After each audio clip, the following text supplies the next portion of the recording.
জাতীয় শোক দিবস সামনে রেখে এবং দলের সাংগঠনিক বেশ কিছু সিদ্ধান্ত চূড়ান্ত করতে গণভবনে আওয়ামী লীগের কেন্দ্রীয় কার্যনির্বাহী কমিটির বৈঠক।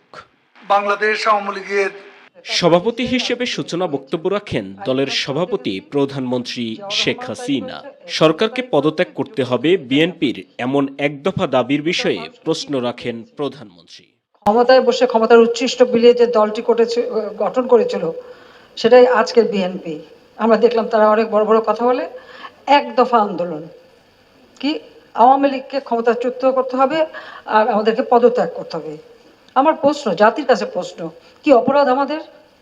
আমরা কি অপরাধটা করেছি? তত্ত্বাবধায়ক সরকারের জন্য এত আন্দোলন কেন? তখন খালেদা জিয়া কি বক্তৃতা দিয়েছিল?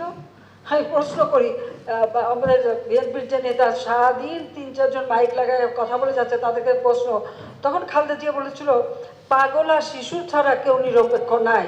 তা আমিও তাদেরকে জিজ্ঞেস করি, তারা পাগল আর শিশু পেয়েছে কিনা?